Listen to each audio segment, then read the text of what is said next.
I think we've hit about that time. It's 1:30, June 18th. We are starting the Thursday meeting of the Columbia Apartment Association. We also have some visitors from the Mid-Mo Apartment Association in Jefferson City, as well as some direct members of the Missouri Apartment Association. I'd like to welcome everyone to this opportunity. We have been under trying times these last several months with COVID-19, and we'll be probably suffering from it for quite some time, both in terms of the day-to-day struggle that each of us have throughout the state, as well as legal ramifications that might result from this. So what we're going to do is I'm going to introduce the Lathrop team. You might be familiar with them. They also host the yearly governmental legislation event here in Columbia, inviting various legislators from Jefferson City to speak and kind of give a update on what's going on in Jefferson City. So this is another opportunity to speak with Lathrop and their expert panel of lawyers. And what we'll be speaking to is caveat landlord, preparing for the new normal during COVID-19. Mar is going to start us off and introduce the rest of the panelists, and I'm going to go ahead and put myself on mute, but I would like to welcome everyone once again, and thank you for attending. Thank you, Anthony. Thanks for having us. My name is Mara Kohara, and I'm a partner in the Kansas City office, and I went to Mizzou, so I'm very familiar with mid-Missouri and Columbia and the apartments in Columbia. But I have my colleagues with me, Tedrick Hausch and Eric Swan, and Eric's in the environmental tort group with me. And Tedrick leads our data privacy group and has extensive employment OSHA experience.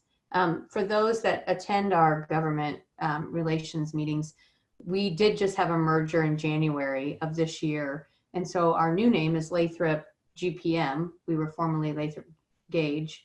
And we merged with the firm Gray Plant Moody out of Minneapolis. And that combination has created a stronger firm of about 400 attorneys. And we expanded our offices. We have about 14 offices nationwide. And so with that, we're able to provide more expanded services. But we're really excited to be here today and talk with you. I'm just going to give you a quick overview. We're going to talk about, and I'm sure many of you guys are involved and have your plans either started or already prepared, but may need some tweaking. So we'll talk about the fundamentals of your plan, and much of what we're all hearing on social media and everywhere else is reopening with social distancing, managing risks, landlord, owner rights, and then potential lawsuits. So we'll start now with Eric, who's going to talk about the fundamentals of your plan. Yeah, thank you, Mara. So to begin with, when we're all preparing to reopen or open further in this new COVID environment, the first thing is to have a plan. Obviously, that's been suggested by all levels of government, is for businesses to have a plan as they reopen. And so part of that, of having that plan, is to listen and learn. And one of the most important things that you can do right now is to check what is being published at both the federal, state, and local levels. All three levels of government have been putting out guidance and suggestions for businesses. For example, the CDC has probably been the most active, and they, in fact, have guidance for shared or congregate housing available on the internet. And in fact, if you look at that, some of that guidance is very general, but some of it is very specific. That even includes guidance on opening laundry facilities in apartment complexes, or how to deal with pools in apartment complexes. So that's a very good place to start. As well as that, Missouri's Department of Health and Senior Services has also issued a lot of guidance, and that's available on their website. And importantly, it's important to check your local counties, your county health departments in particular. For example, Boone County has, I think they just published, it was 75-page guidance for reopening. It's very comprehensive. And so the first part of that is to listen and learn from those resources that are available right now. The next component of that is to communicate your plan. And we suggest being in contact with the residents of your apartment complex or living facility in the various platforms that you probably already have: email, Facebook, websites, and just communicate to them what you are doing. Some other suggestions are to link to guidance from the state and local health departments, and also maybe tell them where they can direct questions. And another aspect of this will be signage, which we will talk about a little bit later, but there are a lot of resources for that as well. The next part of the plan should entail continuing to evaluate the changing landscape. We all know that recommendations have changed over time, whether it's don't wear masks, do wear masks. Some of these things are changing over time, as well as what we know about the virus living on surfaces. So obviously this is sort of a novel environment, and some of that information is changing, but it's important to stay in touch and abreast of sort of what the most recent guidance is. And this will be important, particularly moving forward as we are opening up. And I think right now we're seeing an increase in cases in some places, which is probably not unexpected. But that guidance may change if we in fact see a second wave of infections. So it's important to be on that. The next part of that is just sort of the precautionary measures, in particular, sort of the personal protective equipment and cleaning. We all know now that a lot of stores, for example, are closing earlier to clean common areas more often. Oftentimes, workers are wearing masks. Even if patrons may not be, workers are certainly wearing masks very frequently. But again, this is one of those areas where it's important to look at all three levels of government and their guidance, because some of them have very specific guidance, as I mentioned before, on, for example, shared bathrooms and recreational areas. And the last thing is just to sort of outline the timing and methods, particularly for reopening common areas. Just communicate this with your residents, what the expectations are, again, through your social media, your websites, and through signage and whatnot. But those are sort of the fundamentals that any reopening plan should have. So we can go to yeah. And before we go, I thought I would just add with respect to PPE, personal protective equipment. That is a specific term of art with respect to OSHA. So as an employer, if you are mandating that employees wear masks, which many do, particularly if they're inside or within 6 feet of other people, then you are supposed to, under OSHA, provide those masks. So it's just something to note in terms of how the law works. And as Eric mentioned, we would talk about signage. So what information is required before opening? I'm sure many of you, and I think if you go on the apartment associations, generally there's signs you can print off and use. I was in my local Westlake hardware store the other day, and they had signs available. So I think, it's important that the signage you use is legible. It's placed in common areas where folks can see them, not hidden, definitely on doors and in places, if you have to have a pedestal or whatnot, just to make sure folks are seeing it. I mean, obviously apartments didn't close.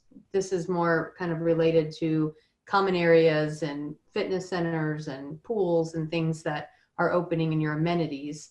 And so you just want to make sure that those signs are there. And if you have, different hour requirements or number of folks that can be in a certain common area, you want to make sure that's very obvious.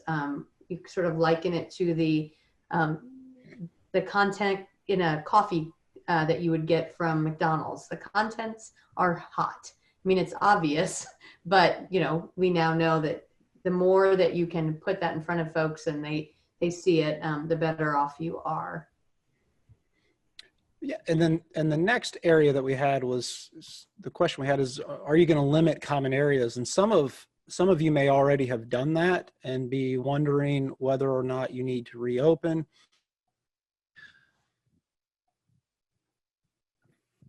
I think, Eric, you got a little glitchy there. We'll see how that. But a lot of the guidance that we talk about, hello? Okay, yeah, can we go back? Yeah, sorry, I didn't mean to. What did I do? I was clicking on something else, so I apologize. Oh, that's all right. There we go. So going back to the limiting the use of common areas, that's certainly contemplated, for example, by the CDC guidance. And that could be closing exercise rooms or activity rooms. But even if you decide to reopen or you're in the process of reopening, there's guidance for that. And some of this is obvious. You know, you see a lot of placing markers for social distancing, but some of it's more realistic or helpful in terms of they suggest reconfiguring some of the equipment in the gym so that there's more space in between equipment, or closing down every other treadmill, for example, to maintain distance. But those are some of the ways that the guidance contemplates sort of limiting, reopening common areas, but still maintaining a social distance. And one thing I saw in the Columbia Public Health thing that came out on just, I think yesterday, the 75-page pamphlet, it has a specific section on pools and said that it should be 50% of your normal occupancy or 50 people. And I think it's whichever is less. I'd have to go back and check. But just in terms of rules of thumb, the general idea is to have less people congregated together. And that way you can avoid the transmission, which, as we sort of figure things out, is more by respiratory droplets than anything else. So the next question is, am I going to limit visitors, and how? So if you have an apartment complex, you do not want to be the doorkeeper, policeman, sergeant at arms for every single unit in your apartment complex. That would be a nightmare and result in confrontation and probably make it easier to get COVID than anything else. So what you want to do is think about how you're going to address that. And that comes back to one of the things Eric started with, which was communication. You have an ability to, just as you have an ability in common areas to limit congregation, you can explain to people what your expectations are with respect to visitors, but you're probably not going to limit much in terms of their personal life. If someone is having, just like anything else, if someone's having a party and it's making lots of noise and constitutes a nuisance or problem for the other residents, you're probably going to do something upon complaints. Likewise, if there's a group that gets together and congregates and is creating some sort of COVID hazard for other residents by, say, congregating in a common area or hallway or otherwise, that's something you can address. The other thing to think about, if you have a building, and this is not just for those who do things other than have apartments, if you have a building with a central point of entry, so that you have where people are going to come in and go to different offices and different floors, if you've entered any buildings, you know that there are some, say a medical building, where they'll take your temperature and require a mask and engage in a lot of specific requirements before you can enter. But at least at that, you have one entry point that you can monitor. It's much harder when you're dealing with an apartment. So you could, if you wanted to, take temperatures and limit things that way, but it's going to be hard to do and hard to monitor. And the next thing is, what records do I have to keep of compliance with local and state and federal orders and guidelines? All those things that Eric was talking about that have been published by the feds and locals, that 75-page handout, for example, all of that you should just have it in a file, in a folder. And then if you are tracking, let's say that you do take temperature, or you do take certain information that is personal information from people, you're going to want to not record that in a way that's going to be permanent. And if you're dealing with your employees and you're taking their temperature or asking them questions about where they've been or what they've been doing, you're going to need to treat that as medical information and confidential, just like you would any other medical information, say for leave that they might take, which is related to COVID, in their file. So keep in mind that the information that is specific to a person about their condition or anything else about them personally, you need to be careful with. And then finally, what privacy laws must I be aware of? You need to be aware that individuals, if you have their personal data, that there can be claims if you disclose or have that information breached. You also, if you remember back when we went through the first stages of HIV and AIDS, there was information with regard to testing that a specific statute was set out to provide and protect people from that kind of disclosure. We don't have that with COVID necessarily, but it is true that and you as an apartment complex owner or operator are not a covered provider under HIPAA, because everyone always thinks HIPAA applies to all situations, and it really only applies to data held by covered providers. But the idea that this is very sensitive and personal information is something you should be aware of. One thing, I can't remember where it comes in the slides, but since we're here, I'll mention it, is a lot of what I do in terms of privacy is look at contact tracing and where we're going with contact tracing and what's happening.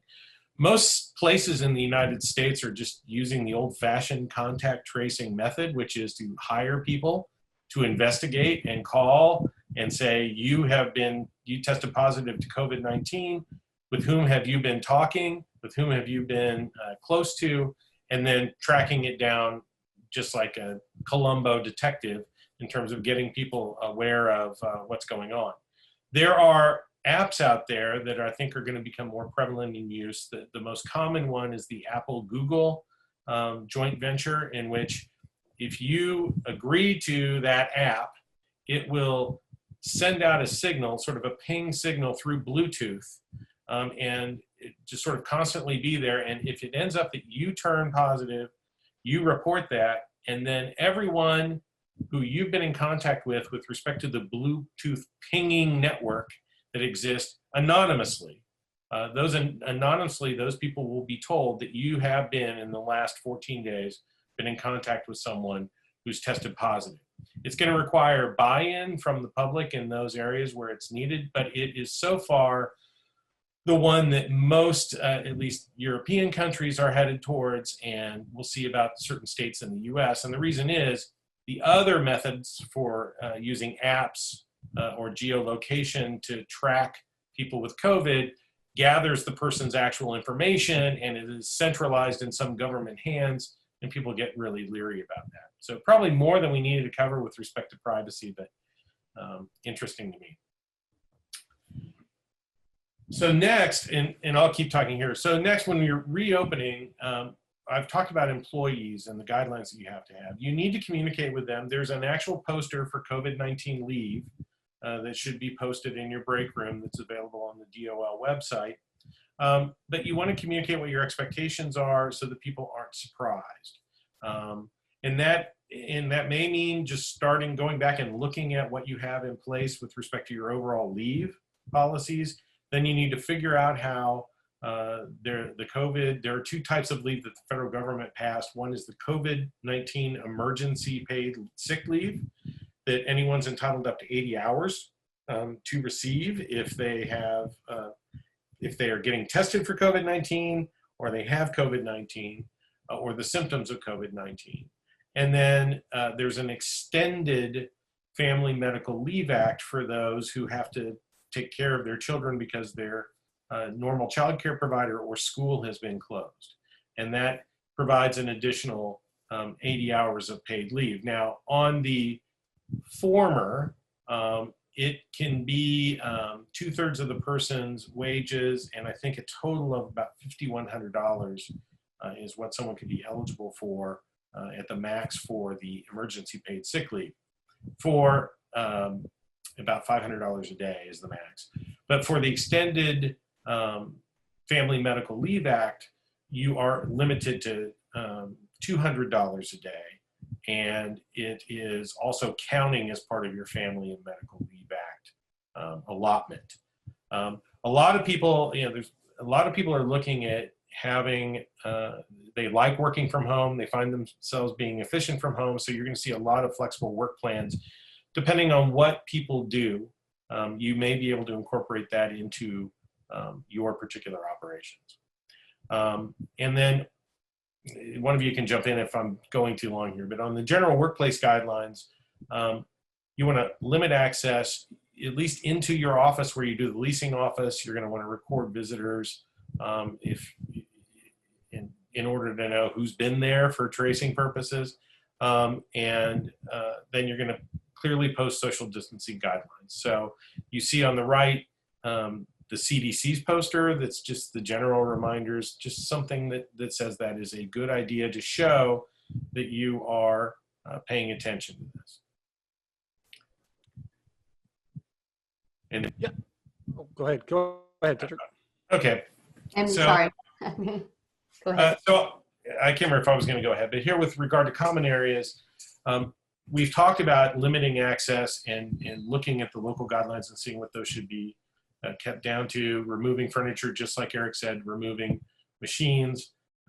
One thing that we were just talking about before the call, Eric and I both went to the doctor on consecutive days, and when we went to the waiting room, the last time I was there to schedule the appointment, there was an older man and his wife, and the wife was the one who was going in for services, and they asked the gentleman to wait outside. And I think he normally would go in with his wife into the appointment. They do everything together. So if you think about that, that separation is something different for people. And what Eric and I noted was they have a bin of pens on one side and an empty bin or a lighter bin where you put the used pens in so that you aren't using the same pens over and over. So think about things in terms of what keeps people apart, what reminds people to stay apart, and what prevents people from getting COVID-19 while they're in your facility. And on that, I'll follow up with that, Tedrick, just quickly. The other thing I saw actually from my doctor's visit yesterday was we talked about removing furniture as a means of separating, maintaining social distance. But sometimes that can be a little cumbersome. What they did in the doctor's office is they just put a sign that said, "Don't sit here," on like 2 chairs, and then they had an open chair the other way. So, I mean, there's lots of different ways to do it. And that was clearly effective because people were following what it said. But if you don't want to go about, for example, moving a bunch of furniture or moving a bunch of gym equipment, just putting a sign on that says, "Do not use," at least seemed to be effective. And I had an interesting hypothetical that reminds me of come up that's actually a reality with my daughter who's in college. And her roommate works at a restaurant, and one of the restaurant coworkers has tested positive for COVID-19. And so the restaurant, what you're supposed to do under the CDC guidelines is to send everyone home that has been in contact with that individual for 14 days self-quarantine. That's what the CDC guidelines are. I don't know that they're doing that, but this individual, it's my daughter's roommate, is going to do that. And the question was, are they going to stay home in this apartment? And what does it mean for my daughter, who doesn't work and hasn't been in contact with the person who tested positive, but is near someone who, asymptomatic or not, could test positive? And I've dealt with this with a lot of employers asking that same question. I think we had one last week with someone who had a child that had turned up COVID-19 positive. So when you get extended one more generation away, you use your best judgment, but you should probably take a conservative route. And it's been interesting in our experience. We talked about this last night, my wife and I. They were both going to stay, my daughter and her roommate were going to stay there for 14 days and then do whatever they're going to do, just make sure they don't have symptoms. My daughter's roommate has decided to go to a party at the lake this weekend. And so my daughter's going to go ahead and come home. And we're going to have her do that here. And what my wife basically told her, what we both told her was, if you go to the party at the lake or you remain there with someone who's made that kind of choice, you put us at risk and your grandmother at risk if you heighten your contact with someone who's more likely to be asymptomatic. Now, there are people who say that's not worth worrying about and everybody has to make their own assessment of risk. But I think that was a good example of how when you have people who are living in your facility and they're focused on their own health, they also have all the relationships that they have with all the different people in their lives. And any one person who gets it starts a domino effect. I just got an alert on my phone that MU just said that students need to wear face masks in class and that teachers will wear face shields. So those folks that are living in your apartments in mid-Missouri and Columbia will be used to face masks, at least if they're students. And for my part, I like those face shields better. I mean, they're goofier right now. We aren't used to them, but they're lighter and they prevent at least the, it's some of the same expectorants and spitting that happens with talking, but you can see people's faces and facial expressions. And so I think you're going to see more and more of those among workers as well. So I added this slide, so it may not be in the deck that some people got, but this is from that 75-page business guidance that came out yesterday from the Columbia, Missouri Public Health and Human Services.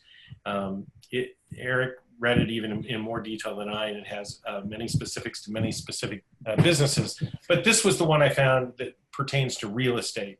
So if you're in a real estate, if you have a real estate business of any kind, this is what they recommend. I left a couple out, like disinfect every time someone's there. And if you have kids, hold on to their hands or carry them and don't let them run around and touch stuff.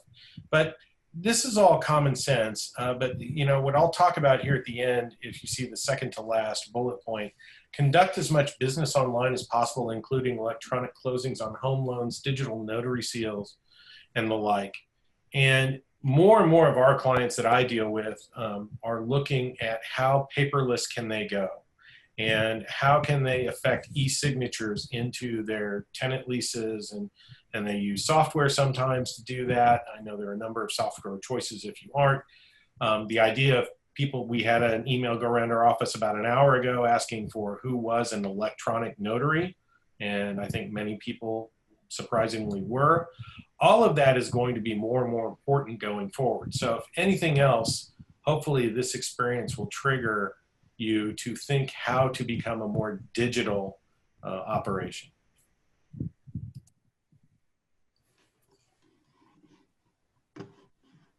And in this next slide, what duties, I seem to be talking a lot. I can't remember how we did this in order.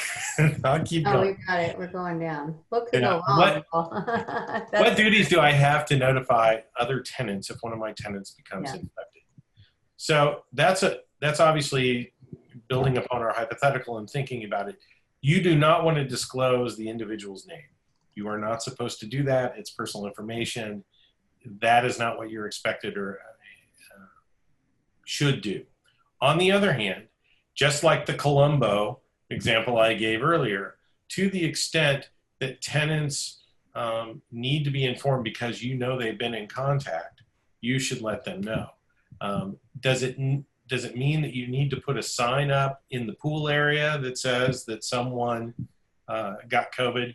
No, not necessarily. You don't want to unnecessarily spread wrongful information to people who maybe not have been in contact, but you want people to have enough information so that if they were at risk, they are aware of it. Now, Eric and Mara, I don't know if you have other thoughts about the duty, but to me, it's one in terms of not being negligent or liable. You just want to use common sense. Yeah, I would. Go ahead, Eric. No, I would generally agree with that. In terms of, and the key just being, you don't say who is infected, but you certainly, I think, want to notify tenants of an issue, for sure. And I think the next one we had was, what should I do about tenants who are asking for a rent reduction because amenities and common areas have been closed? That's actually an interesting question, and there are two helpful pieces of advice generally that we can give. The first is look at your lease agreements. Sometimes lease agreements will denominate some of the amenities as just that, as something that's not part of your lease agreement, and they're just additions that are offered on the goodwill of the landlord. And so the first thing would be to look at those lease agreements and maybe have a lawyer look at them with you and see what your agreement actually says.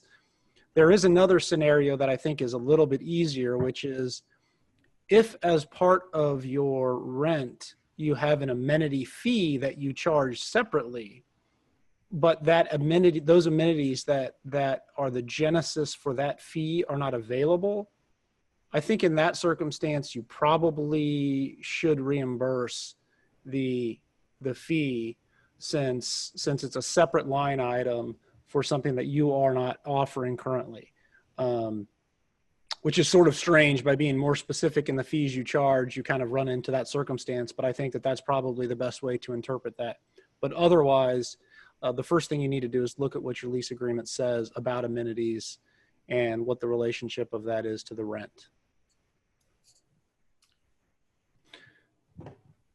And then the next one is, do I have responsibility to do extra cleaning? That's kind of a loaded way of writing that. It is certainly expected in the guidance that has been published. And just as a general liability matter, because it's in the guidance that has been put out by virtually everyone, I would say the answer to that question is yes. I would certainly be doing extra cleaning. You're seeing this in stores.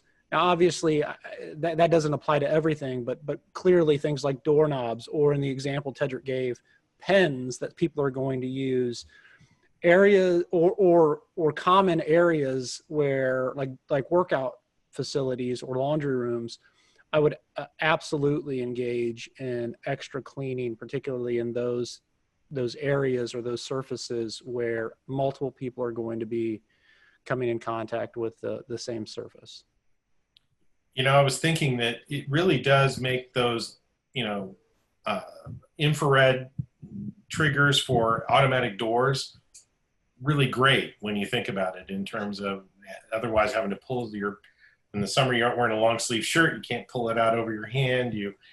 Most people don't carry around a handkerchief or put gloves on. So the thing is that I have been encouraged by is that so far the medical trend has been among experts to say that surface contamination, or getting it from touching a surface, is probably not, even though it can linger for a while, it's much, much, much less likely than getting it through a respiratory connection with someone. So, the next one, does a tenant have to disclose that he or she was infected?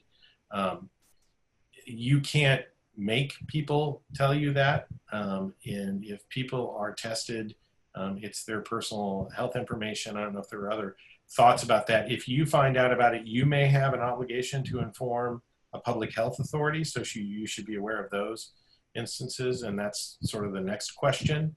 But I don't know if you guys have anything to add to that. I think that's right. I mean, I think, of course, you can't give the identity, but I think as much information as you can give if you find out that someone's infected, just so that folks are on notice, and your local health department knows to count it in the numbers as well. And actually, that raises another point, Tedrick, just really quick. In being careful of definitions when you're reading material from different agencies, because the CDC defines congregate housing as including apartments. But for example, the Missouri Department of Health and Senior Services requires reporting for congregate housing of infected individuals to the government, but that guidance excludes apartments from the definition of congregate housing. And so, but that is not to say that just because the state of Missouri doesn't require it, or didn't as of a few days ago, that the local county doesn't require it. So that's another example of looking at your county guidance, because I do know that there are some county guidance that request, if not require, that they be notified if somebody's been found to be positive. It's a great point. Mm-hmm. Okay, so how do we go about managing this risk? Mara? Well, and we talked about, obviously, signage, which we don't need to cover again, but if managing risk really is, if at the end of the day a lawsuit or a claim is filed, you want to make sure you've sort of followed all the rules that the CDC and OSHA and your lawyers or anyone else has provided. And so the more you can show that you've done that through, as we've said, signage is very important. One thing too in managing risk is making sure and you might hear this if you've heard our government relations folks talk. Our firm in particular does a great job. We represent the insureds, not insurance companies. And so we help folks make sure if they ever need a policy review, what, if would any risk could happen, what is their potential coverage? And we've seen, and I think in the news, that there's been class actions against insurance companies of late when, turning down coverage for anything from, cancellations and force majeure clauses and whatnot. If someone claims that they've got COVID in one of your, the amenities in a gym or whatnot, if they file a lawsuit, you certainly can look to see if you have coverage through your insurance company. You go to your broker, but 9 times out of 10, I think this is it's so novel, what's going on with COVID, that insurance companies probably will deny at first, but know your rights and don't just take a denial at face value. I would definitely have someone, look into it for you and make sure and see if there's a way that you are covered, because, that's why we buy insurance. And, if they say you don't have coverage, I wouldn't just take no for an answer. And should people obtain waivers? Should you obtain waivers from individuals? And let's just take it as an example, as a hypothetical, that you have a clubhouse and one of your tenants wants to use the clubhouse for a wedding or a reunion or something like that, where there are going to be multiple congregants. I've been dealing with this a lot with a number of clients, and so we have drafted waivers for use. If you're a retail business like a hair salon, it's more of a judgment call, because you have a clientele that may or may not take that well. But I think it's ubiquitous enough in terms of dealing with COVID-19.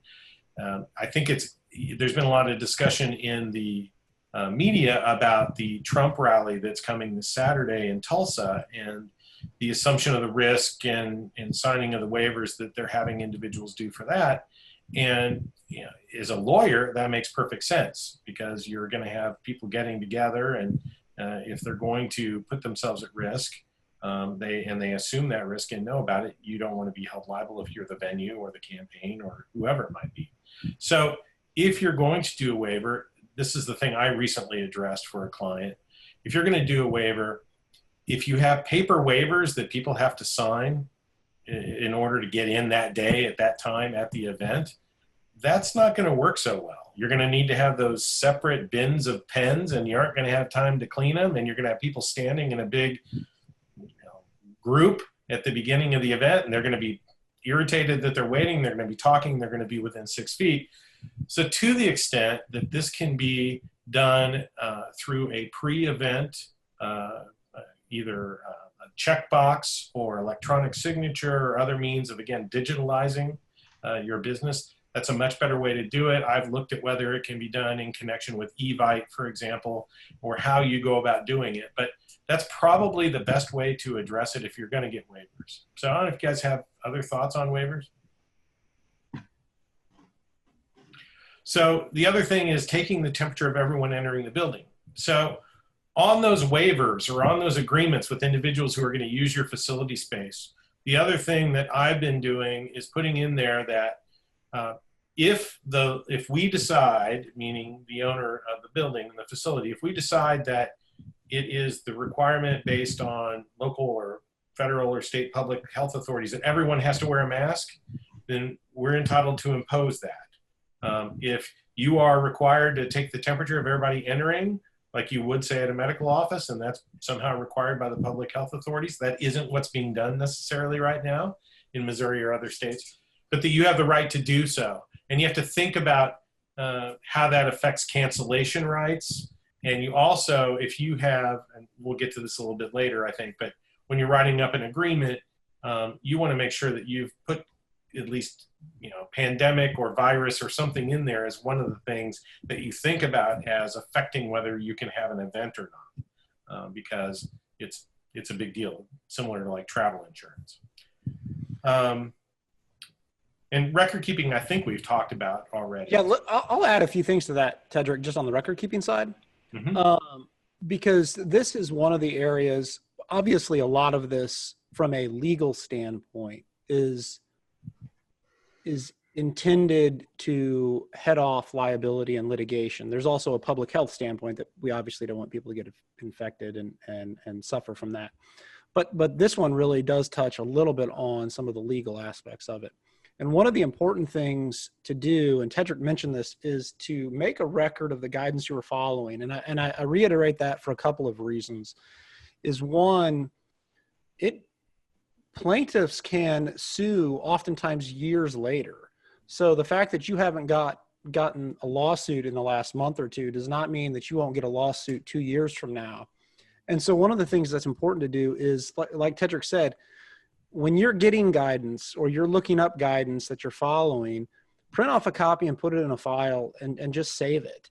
And save a copy of all the guidance that you're following, because at some point, assuming you're following that guidance, which you should be doing, but print off that and have a copy of the guidance that you were following so that you can recreate what the information was that you had at the time. Because part of a lawsuit is saying why you were doing what you did when you did it.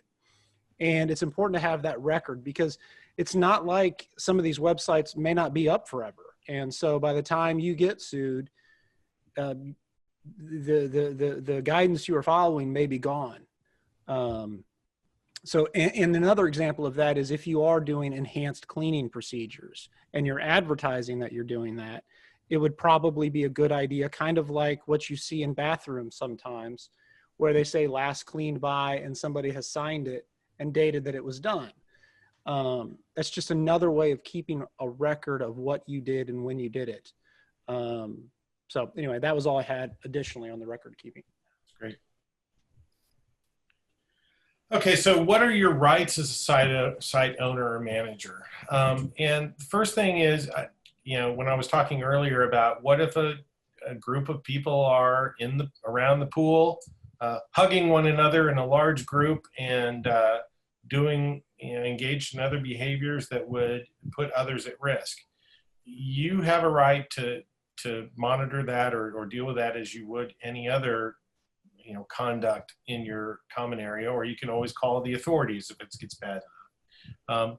With respect to things that people might be doing within their apartments, you need to be careful about that, and you need to look at what your rights are under your lease provisions with respect to your ability to deal with tenants and deal with unsafe or unsanitary conditions, and how broadly you want to read that.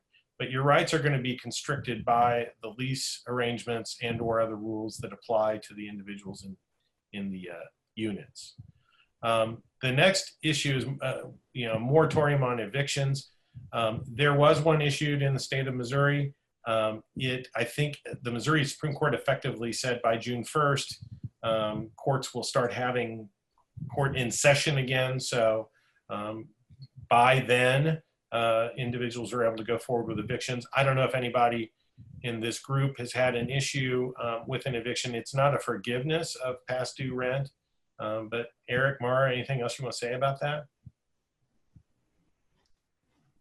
I know that they're trying to start lifting that, obviously, and so that will come to head and frankly could lead to additional lawsuits for folks that aren't happy.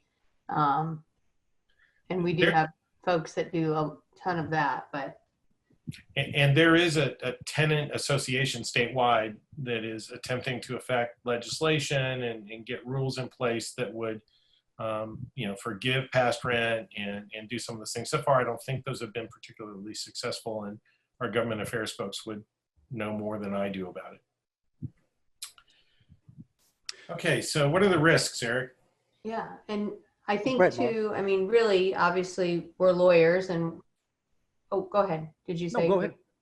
No, I think too, and I'll bring it to Eric as well, but one thing through what we were saying on if you're trying to get some help on the legislative side, you've meant, as mentioned by Anthony, we've got a group in Jeff City that sort of work with lobbyists and look at different things that can be helpful. But that's at the end of the day what people are looking for right now is protections.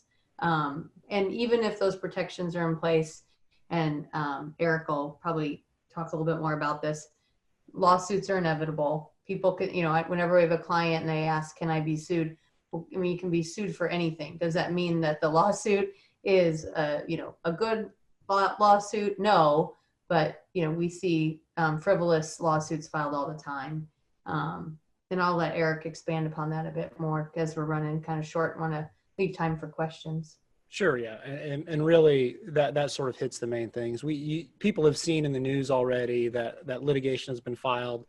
There has been some litigation filed by employees against employers, although we think it looks like a lot of that will arise in the workers' compensation system, which generally is much less attractive to plaintiffs' lawyers.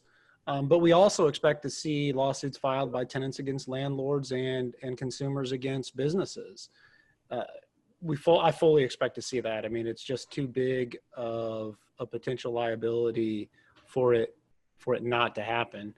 But unfortunately, as Mara said, there's no way generally to prevent lawsuits from being filed. But this is where we do recommend that you reach out as an association or as individuals to your state and federal legislators and push for some legislative protection, because legislative protection is probably the only route that will stem the tide of litigation, or has the potential to help stem the tide of litigation. And so to the extent that you can lobby or be involved in those conversations, even if it's just calling your senators and representatives and pushing for it, that would be the best solution for landlords and businesses. And before I go to that last slide, one of the things that you just mentioned, Eric, was workers' comp.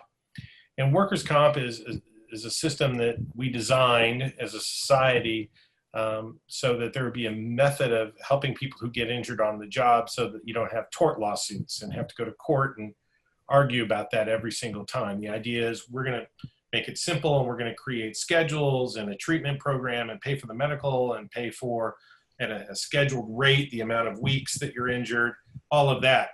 The problem with workers' compensation, if you're looking at it for purposes of COVID-19, is causation, right? So there's always these issues of, if I slip and fall in the parking lot on my way into work, am I covered by workers' comp, or am I just like any other visitor to the premises that could sue and tort? Well, if you think about it from a COVID-19 perspective, individuals who come down with COVID-19 may think they got it at work because one of their coworkers was coughing, but it's going to be near impossible to prove what the origin of that was. So are they allowed to step out of the workers' comp system and treat it as a tort suit against the employer? I think unlikely.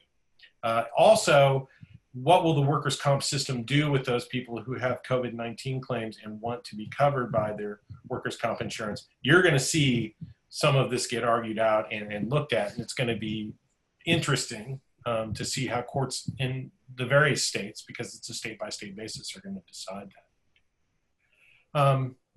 Okay, and I do think we were ready for questions, so we've done pretty good on time. And feel free to either email us after, chat now, or chat now is actually the best way if you have a question. And I'm trying to think if there's anything we've missed. We've covered a lot of territory in it in this hour. Yep. All right, well, with that said, I think we'll turn it over to Mark. Okay, can you hear me now? You can. Yes. This is not an ad for Verizon. I think, thanks you guys for doing that. I know we didn't have a lot of people on the call today, but it was very interesting information, and I'm going to digest all of this that was said today. And we'll send out some notes about what you guys have provided with us, or to us today. So this will go to a much broader range of people, and hopefully they will give you a call. directly when they have questions about these kinds of issues. What I typically do at this point, and I'm going to do it real short here, is just talk about some things on the local level. It's a mishmash of things that the city council is up to at each meeting twice a month. And one of the things that they are doing is the phased reopening. I think you mentioned that the phased reopening of additional businesses. This gets to order number 7. We had initial order, then the stay-at-home order, then order number 3, then order number 4. We're at order number 7 now. And order number 7 takes effect next Tuesday, the 23rd, and will run for about a month. And what it does is it pops most businesses up to the threshold of being able to have 100 people in a place at any one time. There are no businesses that are officially closed as a group. So there are some businesses that say, well, we can't operate under these conditions. That's true. But as a group, there's nobody who's been blackballed at this point. That includes churches, big bars, tattoo parlors, personal massage, all that stuff is open as long as they follow a set of rules.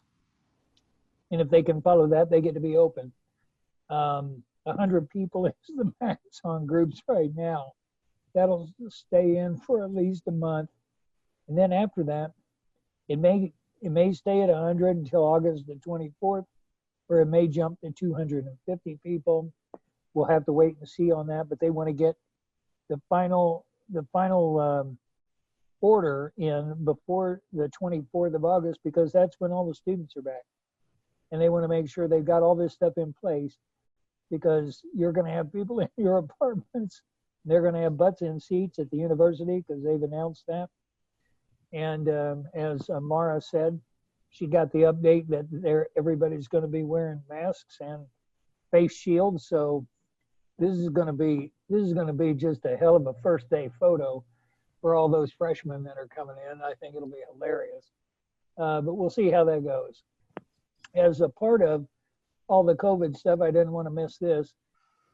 That's how we're progressing here, and that starts again the next phase on the 23rd, next Tuesday. But there have been other monies that have been coming from the federal and state and even some local funds that are being pledged or applied toward the COVID predicament. And we got $500,000 in CDBG funds, or Community Development Block Grant funds, that were sent down here. And they said, how you guys figure out how to spend it, but spend it on something that's COVID related. And so at last Monday night's council meeting, the city council said, we'll take that 500,000 and 300,000 of it is going to go toward rent assistance. So if you have some people who are on the bubble, that's what this is mainly for, people who are on the bubble. They may have already missed one rent payment. There could be some funds available for them, and it would probably be a voucher. So the money wouldn't go directly to the people who are late. It'll go to you, but encourage people who may be late on their rent that they may have an option. And there's now a new $300,000 in that pot. And if the city gets a second round of funding, there could be an additional 300,000. So that's a lot of money, and that goes for rent assistance. There's some money that's being used for other things, but that's one that's important to you. We have some new people on the city council. Pat Fowler was just elected and now represents Ward 1. She replaces Clyde Ruffin. Clyde has been a great guy for a long time in that seat. This is a central city and runs all the way from the University of Missouri campus out to the mall. That's Ward 1. It's a lengthy one, but it includes the central city and a lot of downtown. Pat is the new council member there. Also, they appointed, and this is big because anybody who does development for a living, they had made a new appointment to the Planning and Zoning Commission. Her name is Sharon Jones. She is a MATA attorney. She is a lobbyist. She is also one of the founders of Historic Broadway Association. She lives here in town.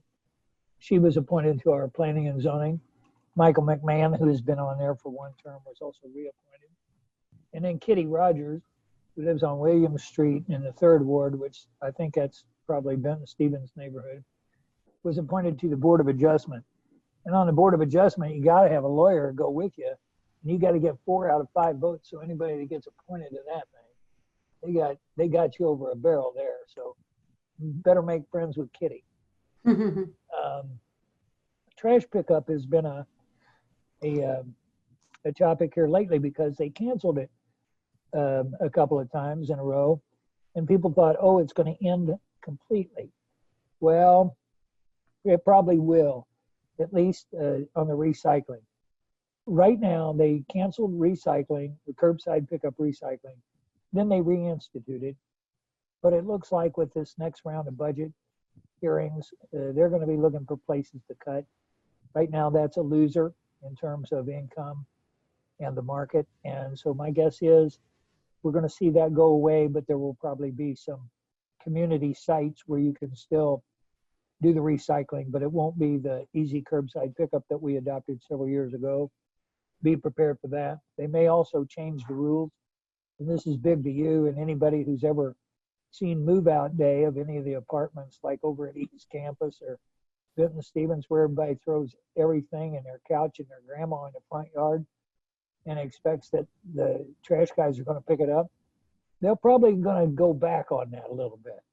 They're probably going to have a couple of different rules and probably going to institute a few special fees. So that will probably come out of the budget process as well. And that will start in earnest in August and be done by September so they can start their new budget year on October 1st. MU is going to have butts in seats. We know that. We still don't know how they're going to do football. And so if you ask me, should you buy season tickets? I have no idea how they're going to sell them. Because if you have to do social distancing and you have to do every other row, I don't know where your seats are. So we will report back on that at a later time. The easy stuff, there will be fireworks in the sky this year, but not on the ground. It has been in the last couple of years. We've done this downtown and shoot off low hanging fireworks. This year, we're going to take them out by Rockbridge and shoot them off out of that park out there. And they're going to be high enough that people can see them for 6 miles away. So they're not going to have bands on the ground and no parades and no picnics. And they're not even going to let you park in those parks where they're shooting off the fireworks. You just stay at your house and have a beer and look up in the sky, and you will either see Superman or the B-2 or fireworks and have a nice 4th of July. And finally, residential parking was a topic. No one knows why exactly this came back up. This program, the residential parking permit, started 5 years ago, died, came back 3 years ago, died again. Now it has been revived again. And the reason it died was we paid $25,000 for a study, and the study came back and said that people here didn't want it. But we persist because we're Columbia. And so this is back on the radar. But just in case you hear anything about it, this could affect you in, again, like East Campus, Grasslands area, Library, Old Southwest. It could affect some people in those areas, North Central, where a lot of people have apartments. If you hear anything about it, be prepared. But right now, there's no movement to do anything special. I would like to thank all the people from Lathrop GPM LLP. They are such lovely people, and they look like they're all awake and well scrubbed before they came. This is great. I've been on several of these Zoom meetings where people look like they just got out of bed. You guys are very well groomed, and so thank you for your time and effort today. We were happy to shower for you all today and appreciate the time and attention. And we're here if anyone needs anything.